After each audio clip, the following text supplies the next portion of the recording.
It is my absolute pleasure to welcome each and every one of you to this expert hour on behalf of the fourth floor.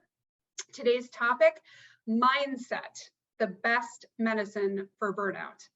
We will be doing our best, and so will Shelly, to allocate time at the end of today's discussion for questions from the audience. So as I mentioned before, in case you didn't hear me say this, please help us make sure to get your question addressed by putting a capital letter Q and then a colon in front of that question when you put it in the chat. That would really be appreciated. Please don't hold back. Please put your questions in the chat. There will be time allocated at the end to address them. Okay, so before we dive in, a very brief word about the fourth floor. For those of you that don't know, we are a market network designed to diversify boardrooms and cap tables. We are also on a mission to close the gender, wealth, and funding gap by advancing for-profit board careers for women, supporting women-led startups and funds, and providing women opportunities to invest in other women. If you are not a member, but you are interested in advancing your board career or investing in a woman-led startup or fund, please consider joining us and registering for a platform tour. It's probably the best way to really learn what we're about and how we work. We do them every Monday at noon, New York Standard Time. This also applies to founders and to companies. We've actually opened up our board seat exchange to all startups and companies, so you no longer need to be a woman-led startup. That being said, if you are a woman-led startup, and you may also seek funding in our Backroom Investment Club. So if you are a founder, please consider coming to a platform tour if you're not already a member. And if you are an individual who wants to advance board career or investment career, that applies to you as well. Last thing I would say about this is that we actually have a board boot camp coming up on December 7th.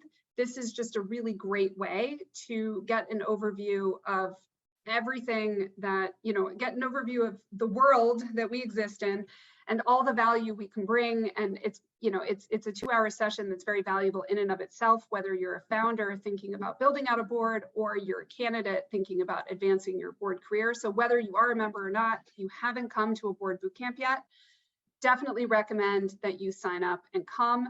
You can use the code VIP for a free ticket. That's our pleasure. So we hope to see you there. And I guess I lied. The very last thing I'll say is that if you are an individual thinking of joining us, but you don't pay the membership fee, we are happy to talk to your employer and try and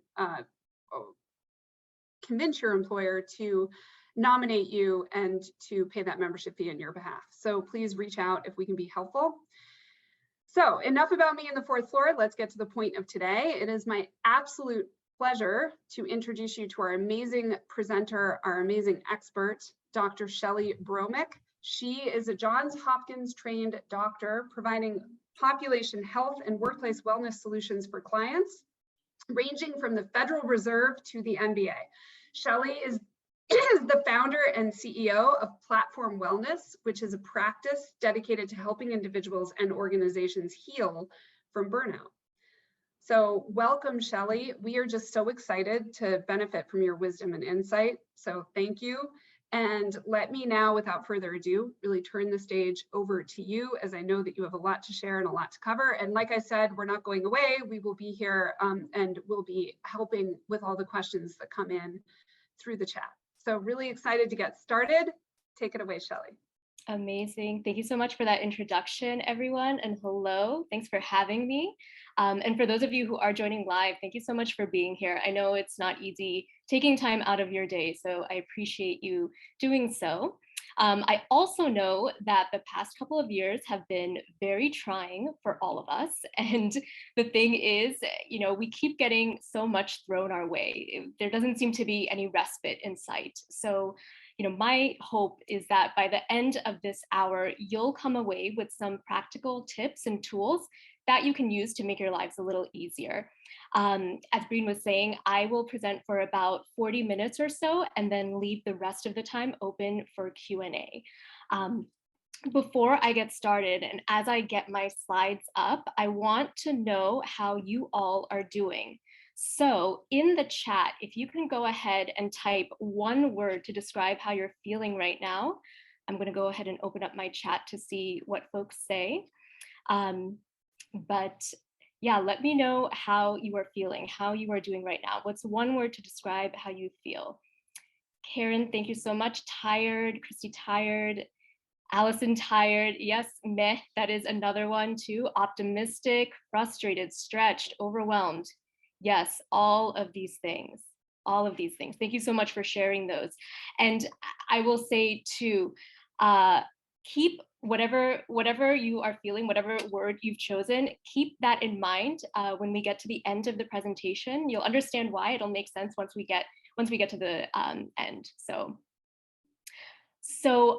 today I want to talk about why mindset is the best medicine for burnout. As a doctor, I care a lot about the stress and burnout my patients experience. In the US, you probably already know that a lot of the leading causes of death are due to chronic conditions like heart disease and cancer. But if you dig a bit deeper, you'll find that the actual causes of death are lifestyle related. They are the risk factors that lead to these chronic conditions, like poor diet and exercise or tobacco and alcohol. And so chronic stress influences these lifestyle factors. For example, you do your best to eat healthy, nutritious foods, but your plate ends up looking like this because you have a deadline to meet. Or you decide that you want to try a new at-home workout, but by the time you're done clearing your living room / office / daycare / gym, you're already exhausted. And speaking of exhausted, you probably decide that, okay, tonight is the night that I am going to bed on time. But then you end up doom scrolling because it seems like there is breaking news every single minute of the day. So that's why I'm here. I want you to lead a healthy life, have a great quality of life, but that is nearly impossible to achieve if you're burned out. That's why in my practice, burnout is what I choose to treat. So let me formally introduce myself. My name is Dr. Shelly Bowman. I am a board certified preventive medicine and lifestyle medicine physician. I did my training at Johns Hopkins, based here in New York City. And I work in corporate wellness, helping organizations prevent and address burnout in their employees, particularly for their women of color.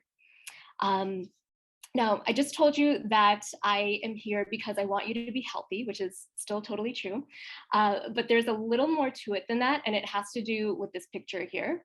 So I've had my own personal experiences with stress and burnout and mental health issues. Mental health issues are something that I've dealt on and off with over the years, ever since really college, when my mom passed away from cancer. The beginning of 2020, though, just before COVID really hit the US, I was in a pretty bad place. And the scary part was that I didn't realize it. On the surface, everything seemed fine. I had a corner office on Fifth Ave and everything, but I didn't realize how bad things were until a Friday evening rush hour, standing at the edge of the subway platform, thinking about pushing myself over that edge.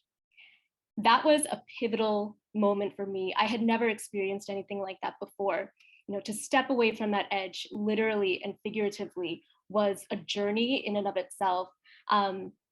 I was one of those individuals who was so thankful to go into lockdown at the start of the pandemic because I needed that time and that space in order to heal and to recover. And it was during that recovery that I came to realize the transformational power of mindset. Like I said in the very beginning, I believe mindset is medicine. It's what helped me get to the other side. And if you are dealing with burnout, I want you to experience this transformation for yourself. I started Platform Wellness because as a physician, I feel like it's my duty to make sure that no one else ends up at this same edge. So I am going to walk you through my process, which I call REST, REST stands for revive, strive, and thrive. So it's a three-part method to help you overcome burnout, handle stress, and restore energy. And as you can see, I consider these to be building blocks. They are the foundation you need in place in order to design a healthy lifestyle. Now, these are the 9 steps of the REST framework, and I'm going to be going through all of them, reviewing all of them. In the interest of time, I'll highlight some more than others. And one thing I'm not going to do is spend time making the argument of why burnout is a problem. I am going to assume that we all can agree that burnout is an issue. So if you are okay with that, type agree in the chat for me, so I know we're all on the same page. Agrees. I see Breen, Amanda, Cynthia. All right, Jamie, yes, okay. That's what I figured, but I just wanted to make sure. So one thing that I do want to spend a moment on, though, is just going over the basic definition of burnout. In 2019, the WHO defined burnout as a syndrome, which I should point out that's not the same thing as a disease or a medical condition. So burnout is a syndrome. It occurs in the occupational setting, and it's due to chronic workplace stress that's not well managed. And in particular, there are 3 main characteristics, and they are the bullets that are listed here. So feelings of energy depletion or exhaustion, having increased mental distance from one's job, or feelings of negativism or cynicism related to your work, and then experiencing reduced professional efficacy. So again, burnout, it's not a disease, but it is considered a syndrome, and it's characterized by these 3 symptoms here. All right, now let's get started. So revive is the first phase. In this phase, we are basically putting out the fire. We are tackling the burnout head on. Before you can do anything about burnout, you have to first recognize that that's what you're dealing with. It may not always be so easy to recognize, but there are certain things that you can look out for, and they relate back to the 3 bullet points that I just showed you. One of the things that I feel like one of the most obvious signs or symptoms of burnout that I think we ignore the most is the physical signs and symptoms. So you know what I'm talking about here: the fatigue, the brain fog, the headaches, the muscle aches, the stomach aches, the weight loss, the weight gain. All of those symptoms are either exacerbated by chronic stress or can sometimes even be caused by chronic stress. And the reason behind that is because chronic stress creates inflammation in the body. And so that inflammatory response is what leads to all different sorts of symptoms. And a lot of times I'll see patients chasing after these symptoms. They'll want to do a food sensitivity panel because they feel like something in their diet is messing with their gut health, or they'll sign up to get a monthly subscription of hair loss medication sent to their homes. Folks are really desperate for answers and solutions to their problems, to these symptoms, and rightly so. But let's be real here. This is not something that you can necessarily put a Band-Aid on or pop a pill for.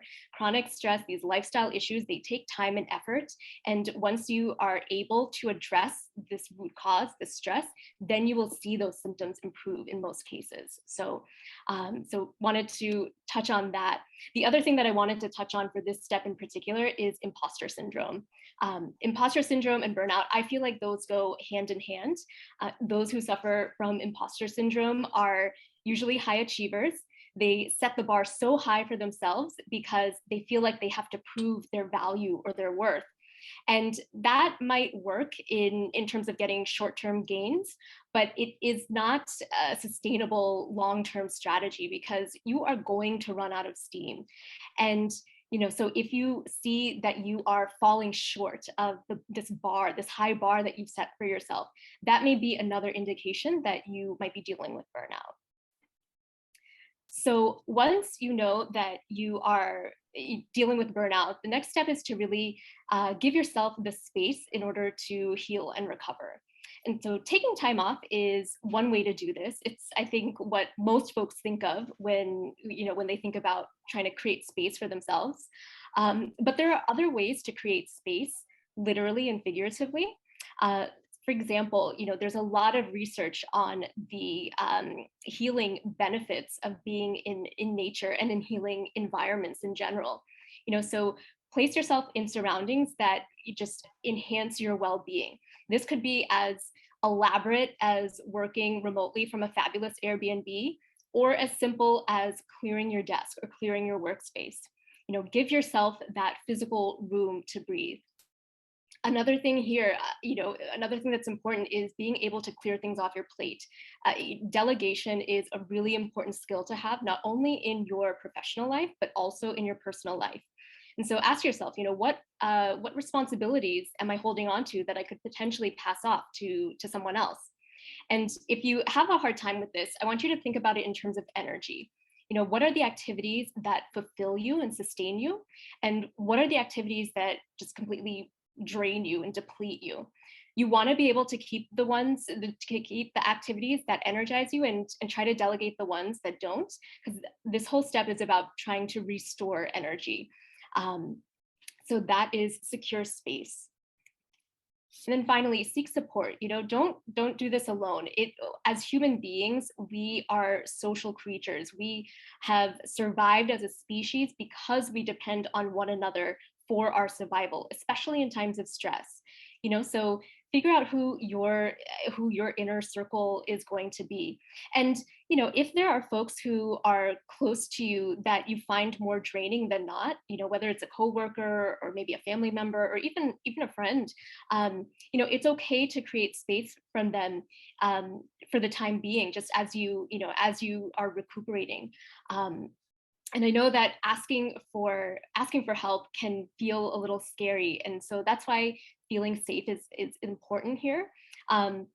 There's this idea of psychological safety, which is a concept about being safe, feeling safe enough to be vulnerable in a group setting. And so it's really important for us to be able to create safer spaces for one another so that we can, raise our hands when we do need help. And this is especially true in virtual settings where we really have to be deliberate about going out of our way to make sure that folks are doing okay.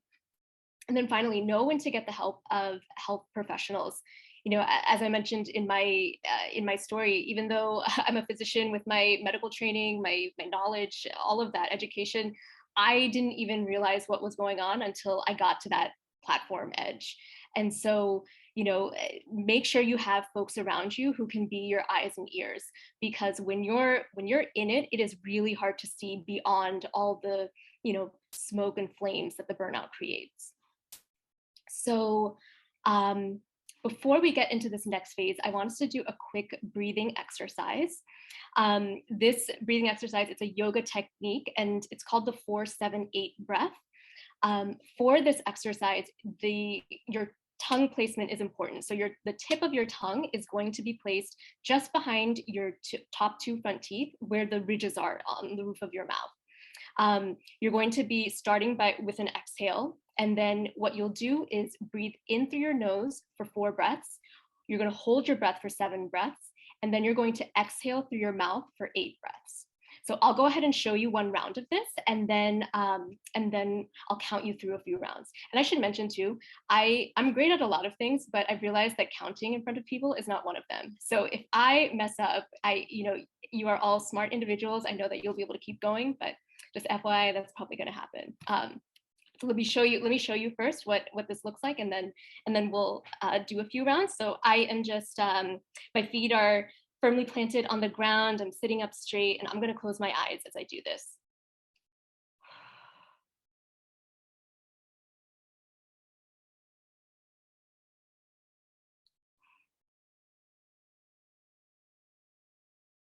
Okay, so that was one round. Why don't you go ahead and get into a comfortable position? You can close your eyes if you want to. You're going to go ahead and exhale, and we'll begin. So in, 2, 3, 4, hold, 2, 3, 4, 5, 6, 7, out, 2, 3, 4, 5, 6, 7, 8. In, 2, 3, 4, hold, 2, 3, 4, 5, 6, 7, out, 2, 3, 4, 5, 6, 7, 8. In, 2, 3, 4, hold, 2, 3, 4, 5, 6, 7, out. 2, 3, 4, 5, 6, 7, 8. Last time. In, 2, 3, 4, hold, 2, 3, 4, 5, 6, 7, out. 2, 3, 4, 5, 6, 7, 8. Okay. You can go ahead and open your eyes. Breathing techniques are so powerful because they turn on your parasympathetic nervous system, which is essentially your body's brake pedal. It slows everything down and brings the different systems in the body back to a more balanced state. The medical term for this is homeostasis. And the great thing about breathing techniques are that they are readily accessible. I mean, you can do these anytime, anywhere. And they bring awareness to your body, and you'll see why that's important in this next phase. So the first step of this phase is to restore routine. I usually get a lot of questions for this step, so I'm going to spend a little bit more time on it than the others. So in the American College of Lifestyle Medicine, there are 6 pillars to healthy living. And 3 of those pillars are nutrition, physical activity, and sleep. Those are the 3 that I believe are the most important to focus on when you're trying to recover from stress and burnout. Now, I want to be really clear about something here. I am not saying that now is the perfect time to go sign up for a half marathon or start intermittent fasting. For some folks that may be their starting point, and that's great, but for other folks it's not, and that's okay too. What I care about here is your baseline. What are the very basic things you need to do on a daily basis in order to keep your body healthy and well? So let's go through some examples of this. This first quote here is very popular among lifestyle medicine professionals. Eat food, not too much, mostly plants. Eat food refers to eating whole, fresh foods or foods that are minimally processed. So one way to incorporate more of these kinds of foods into your diet is by doing what's called shopping the perimeter. So if you think of a supermarket, grocery store, the perimeter, the edges, are where you have all the foods that spoil or go bad, like the fruits and vegetables, for example.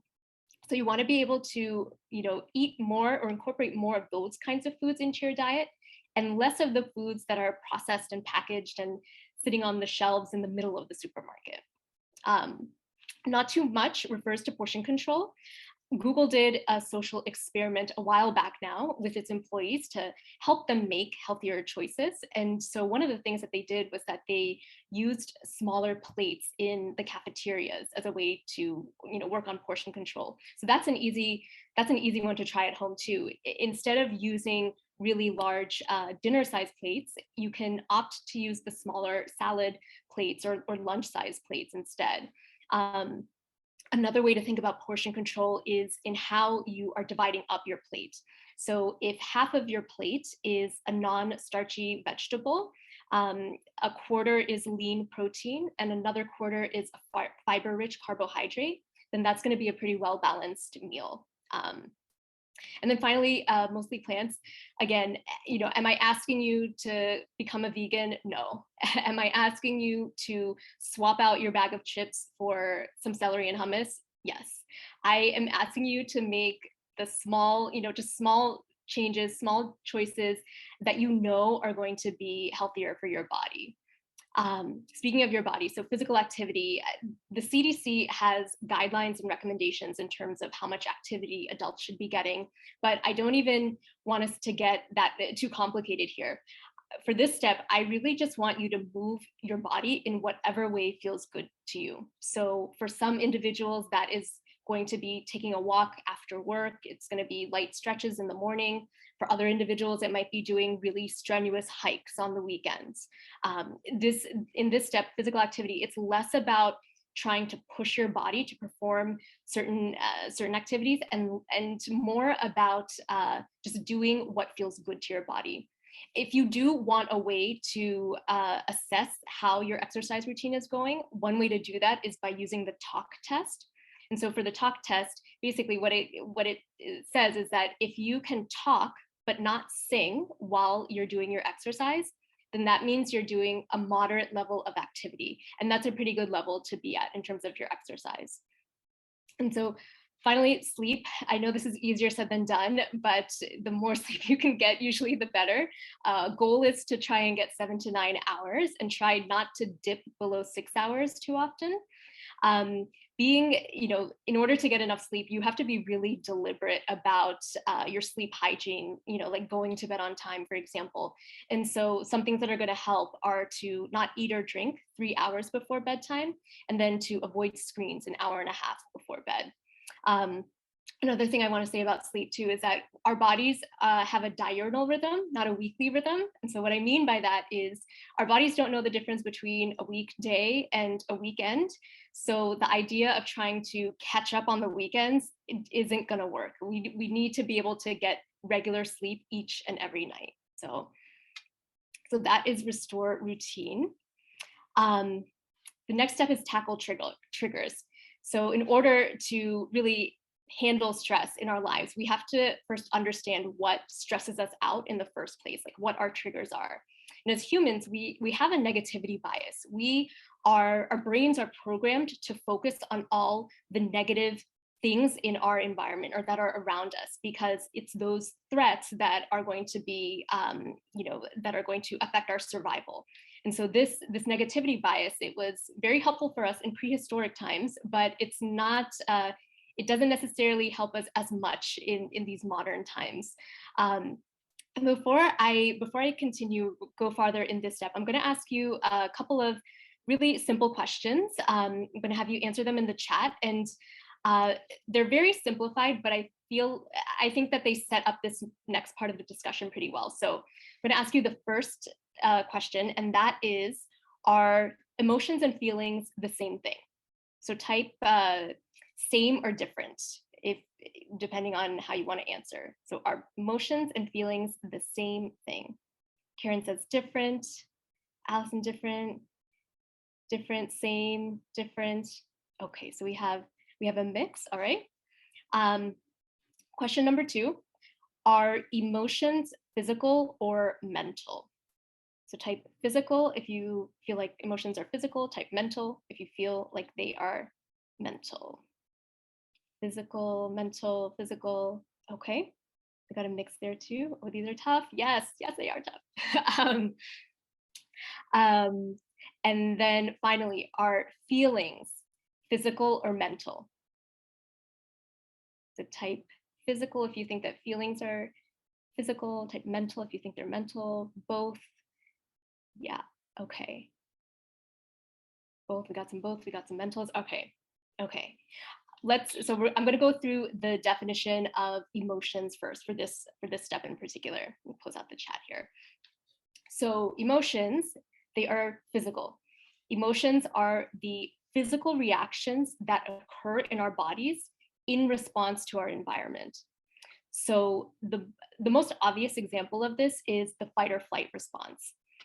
Say you're crossing the street and all of a sudden you see a car coming that's about to hit you. What happens? In literally an instant, your breath quickens, your heart starts racing, your muscles fire up so that you can instinctively jump out of the way. All of those bodily changes, all of those are emotions. And so what you want to do is try to notice when you experience any sort of emotion all day long. They're obviously not going to be as intense or as they are in that example, but they are there. Those changes are happening. And it's your job to study this body of data, literally, because it's your emotions that are going to tell you what your triggers are. Now, I mentioned at the top of this step that we have this negativity bias. One point that I want to make here is that emotions, there's no such thing as a positive or negative emotion, or a good or bad emotion. Now, some may be more pleasant than others. I'll give you that. So for example, if you had to choose between the emotions you experience when you're trying to dodge an oncoming car versus the emotions you experience when you are having sex, you probably would choose the second. So I hope if that makes sense, go ahead and type second in the chat. Second, thank you, Kat. Yes. Breen, thank you. Yeah, emotions, again, they're not good or bad, they're neutral. But whether or not they're pleasant is more subjective. Bottom line here is to really, don't be afraid to experience all of your emotions. A lot of times I feel like we're afraid to do this because we don't want to get overwhelmed by what we're experiencing or what we're feeling. There's a beach ball analogy, though, in psychology that I find really helpful for this, though, so I'll share it with you here. So imagine that your emotions are like a beach ball. And so what most people try to do is that they try to hide their emotions. They push that ball down and try to keep it underwater, submerged underwater.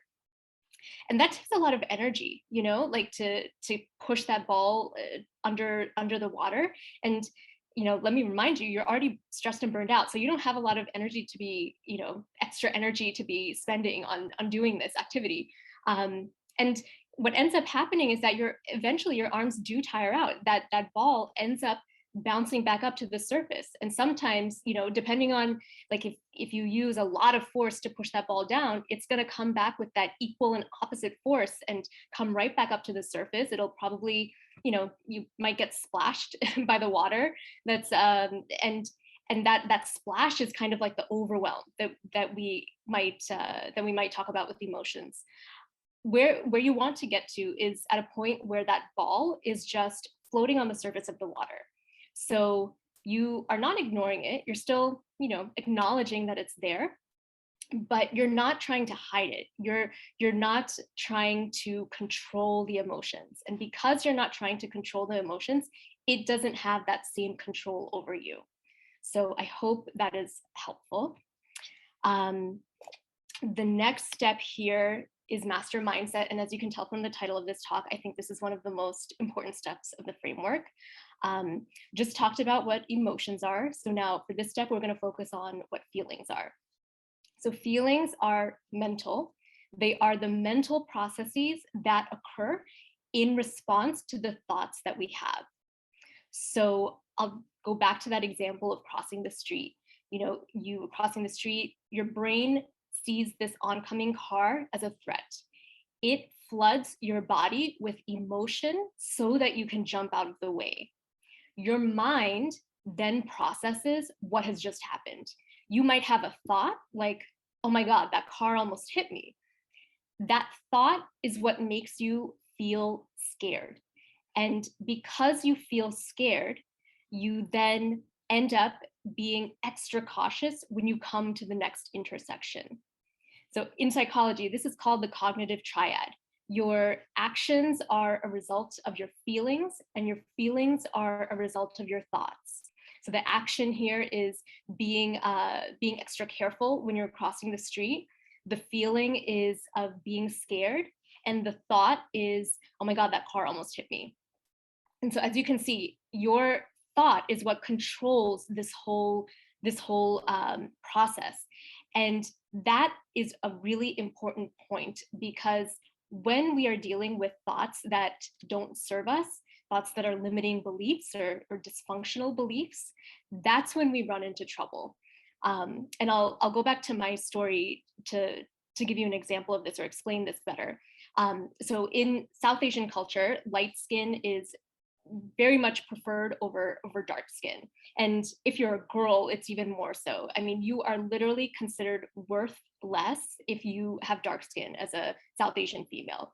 And so this is a message that I got early on, when I was a kid, and I interpreted that to mean that I would never be enough because of my skin color. And so what I didn't realize was that I then, this core limiting belief, it then impacted all my actions moving forward in life. I became obsessed with perfectionism. I was trying to compensate for this inadequacy because I held on to this truth or this belief that I wasn't enough. And that perfectionism, it really fueled the burnout. And ultimately pushed me so far that it pushed me to that platform edge. The game changer, though, was when I realized that I could dismantle the belief. I started to ask myself questions like, okay, what if I am enough? What if I've always been enough? And that's the beauty here. We have the agency to rewrite these stories that we are telling ourselves, or in a lot of cases that have been told to us. One way to be able to identify these limiting beliefs and be able to reframe them is by using a process that was made popular by Byron Katie. And it's just by asking a simple question. It's asking, is it true? If you've identified a thought and think that it might be a limiting belief, ask yourself, is that thought true? Can I 100% absolutely positively know that this belief is true? More often than not, the answer is going to be no. And when it is no, that is your in. Like, there's your window of opportunity to be able to go in and start to change this narrative. And so once you're able to, dismantle the limiting belief, once you're able to replace that core thought, then your feelings begin to change. And then once your feelings change, then your actions begin to change. You're able to respond to situations instead of reacting to situations. The science of neuroplasticity supports this as well. It shows us that on a cellular level, our brains, we literally have the ability to rewire these faulty circuits, these dysfunctional loops that have been hardwired into our brains. And so while we may not have control over everything that's going on around us, and all the stressors that we have in our lives, we control how we show up. We control how we respond to these stressors. And we control how we respond because we control our thoughts. And that's why I believe mindset is the best medicine for burnout. So that was a lot. I am going to take us through another quick breathing exercise. This one is called the box breath. And you might also have heard of it as sniper breathing because it's used by the Navy SEALs, which, by the way, if you are the kind of person who feels like these exercises are woo-woo or, kind of soft, or I don't know any snipers, but I feel like they would disagree with you. And I don't know if you want to be on the other side of that kind of argument, just saying, right? So anyway, for the box breath, you are going to, again, start by exhaling. And then for the rest of the breathing technique, you're going to be breathing in and out through your nose. So you're going to hold your breath for 4 beats, inhale 4 beats, hold 4 beats, and then exhale 4 beats. So again, I'll go ahead and show you, and then I'll count you through a few rounds. So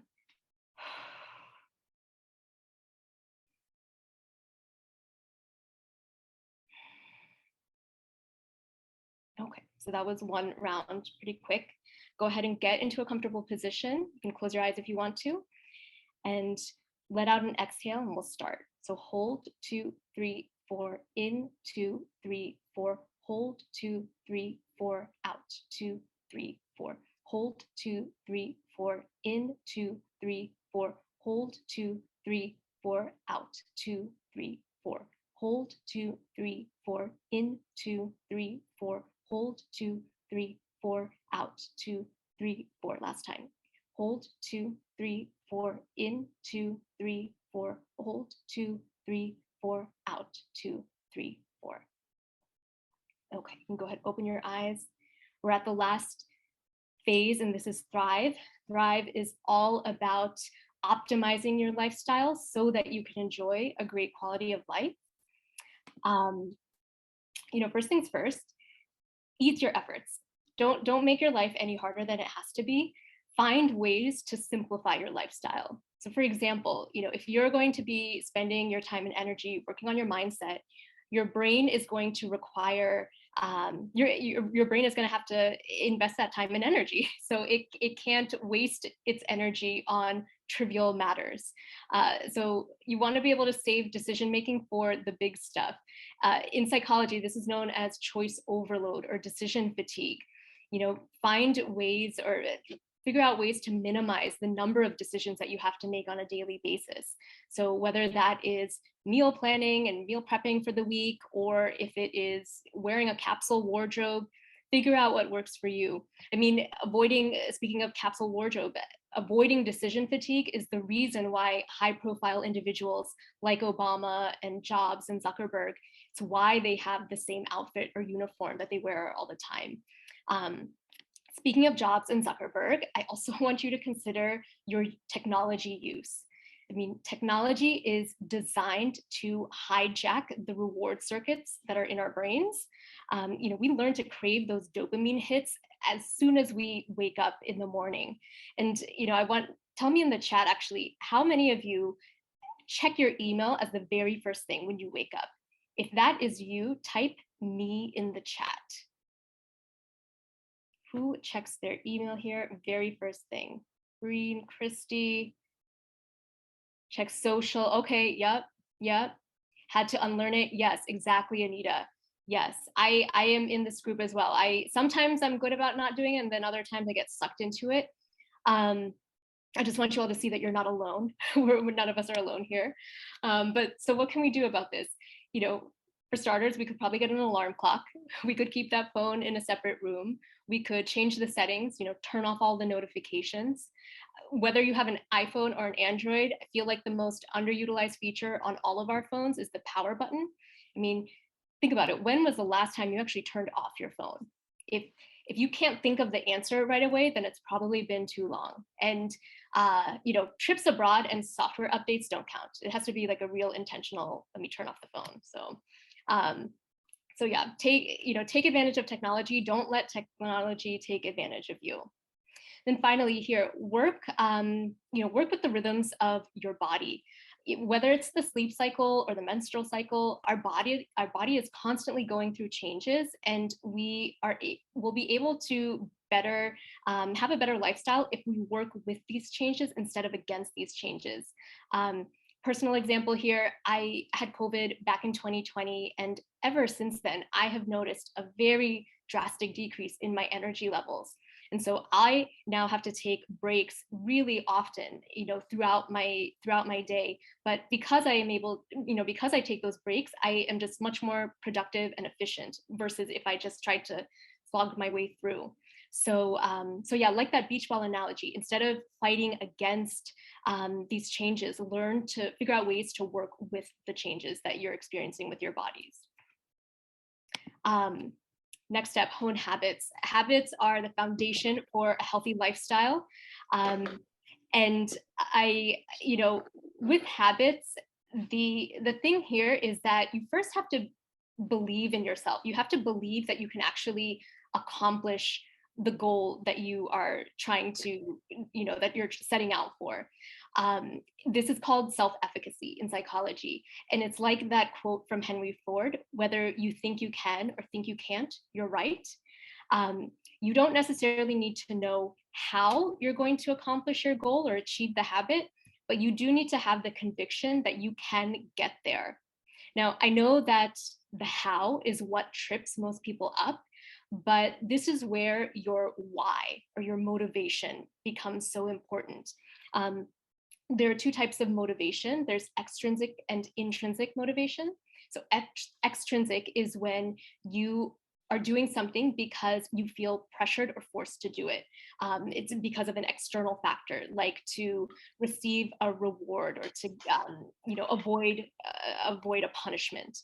Intrinsic motivation is when you are doing something for your own personal satisfaction.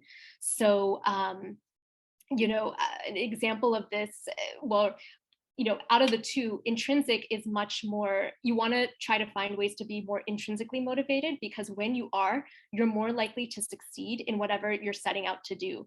And you're more likely to succeed because whatever the activity is, it is more in line with your values and what you believe and who you are. So an example here, it would be someone like a grandparent who is trying to get healthier, not because their doctor is telling them to do so, but because they want to play with their grandkids. So that would be like an example of intrinsic motivation. once you figure out your why, that next step is to figure out whether or not you're ready to take action. And there's a simple tool called the readiness ruler that is helpful for this. Basically ask yourself or think of a habit that you want to try and build. And I'm going to open up the chat for this. Think of something that you want to try and build. And on a scale of 1 to 10, from 1 being not at all to 10 absolutely, how ready do you feel to make the change? So 1 is not at all, 10 is absolutely. How ready do you feel to make the change? And sorry, let me go back here. So go ahead and type in the chat. 1 is not at all, 10 absolutely. Does anyone have any habits here that they want to try and do? I see a 5, I see a 7, I see a 3. Thank you, Breen, Jamie, Jackie, Christy, 8. Okay. So the readiness ruler here. So this is how you use the ruler. If you can score yourself a 7 or higher, then you know that you are ready to move forward with whatever it is that you're trying to work on, whatever habit you're trying to create. If you're below 7, that's okay too. When you're below 7, that just means that you want to try and adjust the goal so that you can confidently then give yourself a 7, like rate yourself a 7. And so this adjusting goal piece, this brings me to the last point here, which is it's going to be about mindset too. And in particular, it's about the learning mindset. The learning mindset has been shown in research to be really valuable when it comes to habit forming and behavior change. The research shows that individuals who are successful in creating healthy habits and sticking to their habits, they're successful because they don't view their setbacks as failures. They learn from their setbacks. They view those setbacks as opportunities to pivot and to test out and experiment what works or what doesn't work for their lifestyle. So they're constantly tweaking their approach until they reach their goal.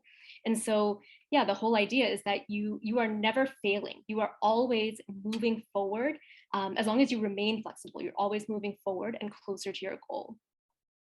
The last step here is to cultivate connections. The conditions in which we live, learn, work, and play, these are the social determinants of health, and community is one of the main determinants. Relationships are so important to our health and well-being, whether it's with our friends and family or coworkers or neighbors. There is a study that is continuing to be done at Harvard. It is one of the longest running studies ever. It's been going on for over 80 years.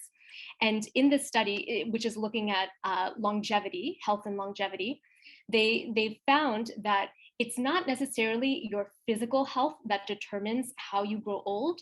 It's actually the quality of your relationships. Good quality relationships are what lead to happier, healthier, longer lives. The head researcher for the study gave a TED talk on it, and one of the lines from the TED talk is that loneliness kills, or that loneliness is as deadly as smoking.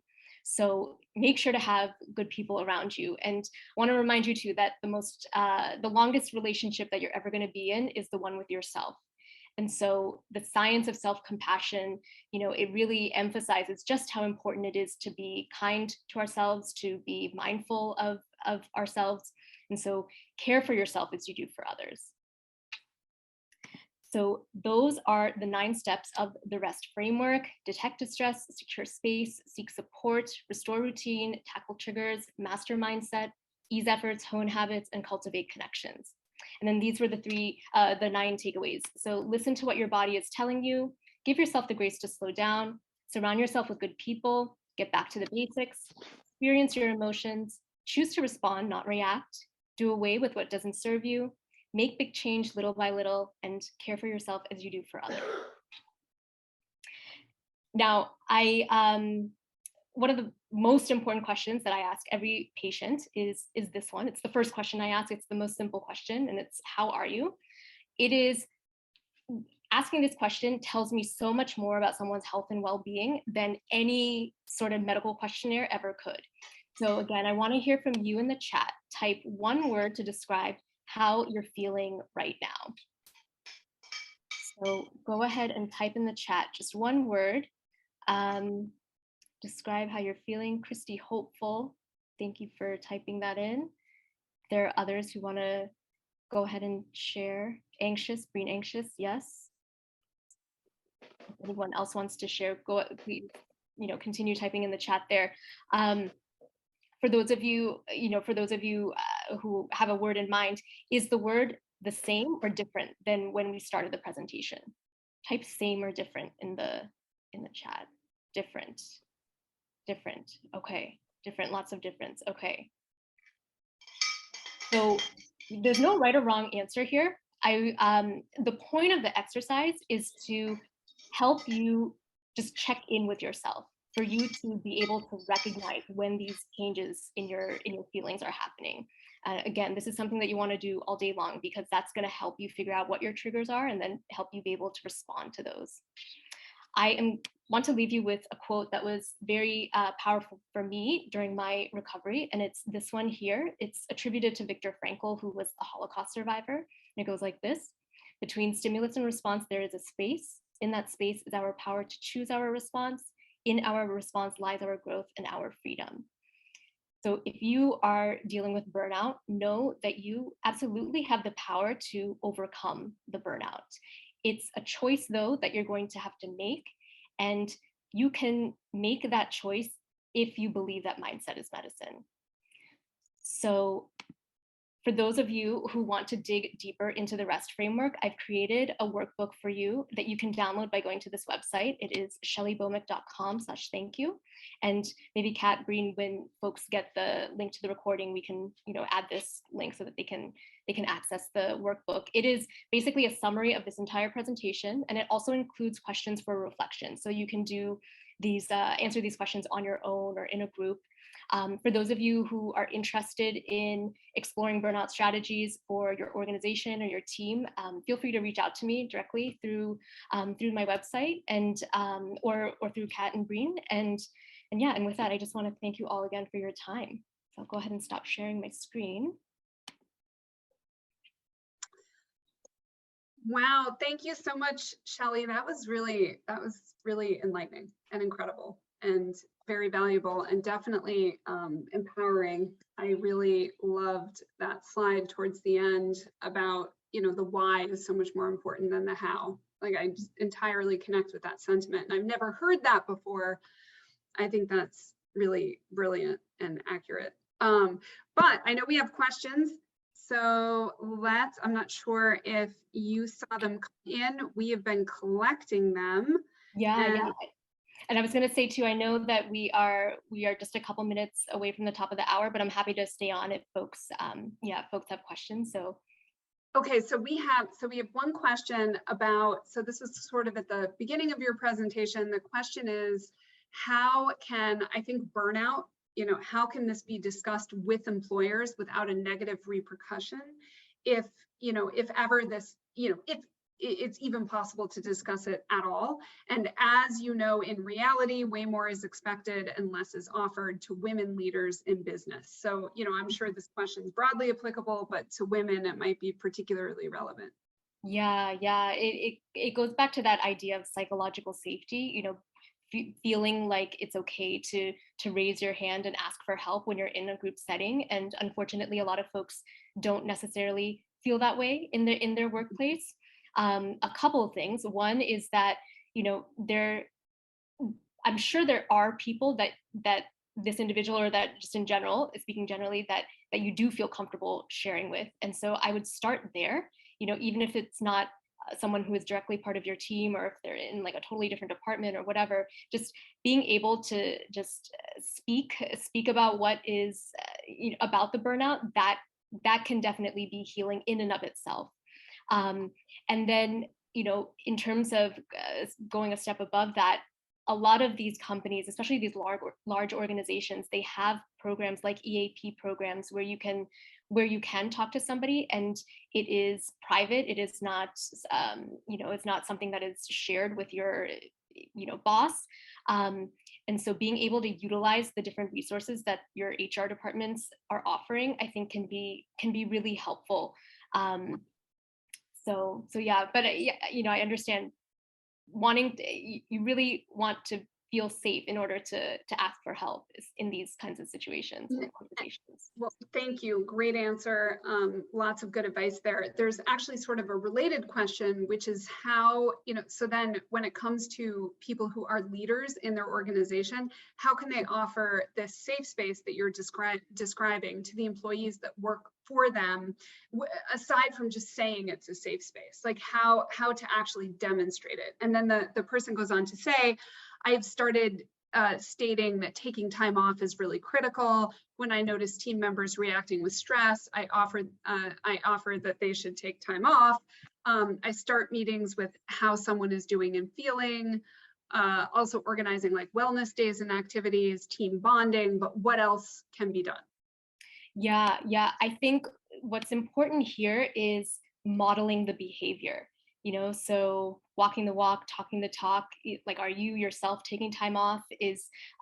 With taking time off in particular, is that something that is, is it part of performance reviews? Is it something that you bring up in your quarterly meetings or monthly meetings with your employees, like being able to check in on them and say, okay, hey, let's look at your schedule. Like, you've been working for a long stretch here? Do you feel like you want to take off a day here, a day there? That's something that you can do. And there's this concept of leading loudly that I also think is applicable here.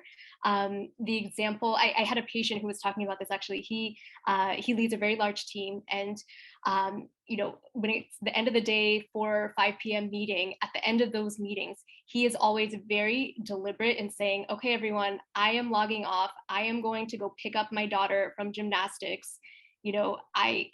Don't email me, don't call me unless it's an emergency.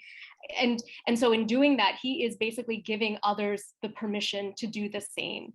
He's modeling that behavior. And again, it's really, really key to do this in virtual settings, because you don't have the benefit of seeing somebody put on their coat and walk out the door. It's helpful to have somebody say, okay, I am logging off now. I'll see you tomorrow, whatever. So yeah, being able to lead loudly and model the behavior, I think, is really important. That's awesome. Thank you for that. And I know that we are at 2 o'clock. Actually, it's 2:01. So to be sensitive for time, please, if you're listening and you have to go, please go if you need to. And there's one very last question that hopefully you can answer very quickly, just in case for the people that are hanging on, which is, what about meditation? So you talked about how sitting is the new smoking. Meditation, you're not moving, but is that also beneficial like exercise? Yes, meditation, it is like exercise for the brain. The sitting is the new smoking refers more to us being chained to our laptops all day, every day. So, get up, move around, have a walking meeting. But yeah, meditation, absolutely very powerful. And that's why mindset's medicine. So awesome. Okay, well, thank you so much, Shelly. This was incredible.